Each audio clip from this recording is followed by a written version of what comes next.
Systemic racism has showed up so many times in my experience as a student and as a parent with my children in the school system. I've had a teacher told me to my face at conference, if there was a child on top of the building doing a school shooting, she would think it was my son. I've had a teacher that called the police on him at 5 years old and said he brought drugs into the school because they saw a Walgreens bag with what they called vials of drugs in his bag and did not take out the bag and see his prescription was in there for his med plan.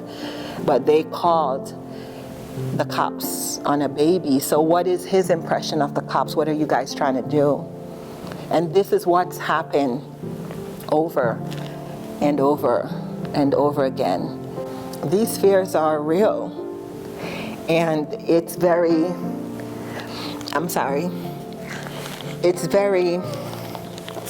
pressing.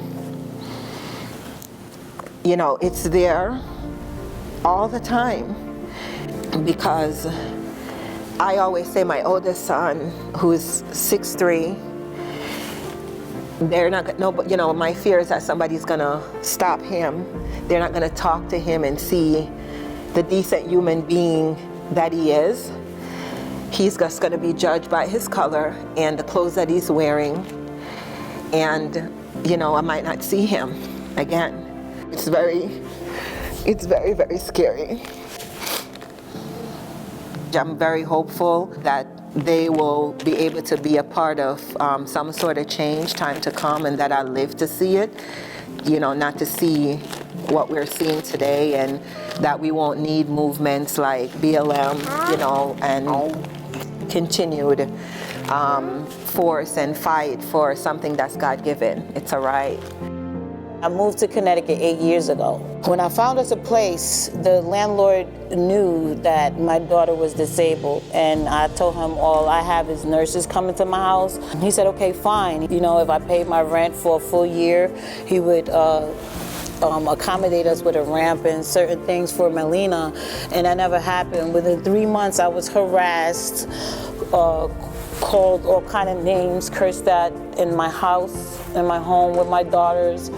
By the end of that year, he was trying to put us out. So I asked him, why you want to put me out if I'm paying my rent and I'm not doing anything? And he said he just wanted his apartment back.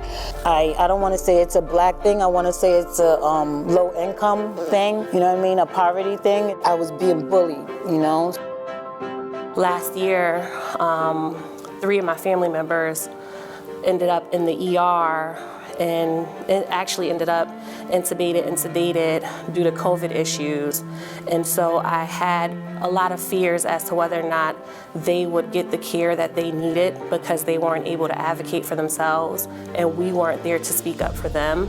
So it was a lot of fear as to whether or not doctors, nurses, any kind of staff would actually do what they were supposed to do, or whether or not they would look at my family members who were all black men, and they were all black men from Hartford, and whether or not they would look at them as less than because maybe they didn't like the color of their skin or they didn't like where they were from. In general, everyone seemed to be caring. They understood that we were a family.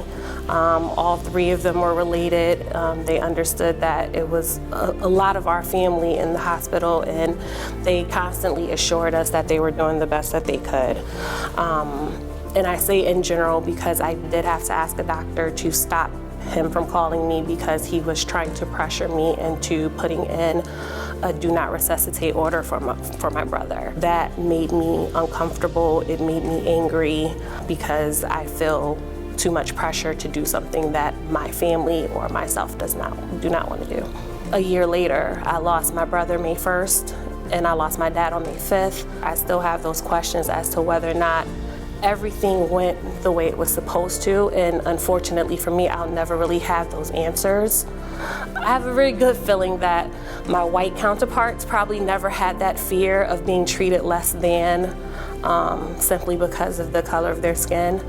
But that is the reality of my situation. There are definitely questions that I have in my head as to whether or not they receive the proper treatment.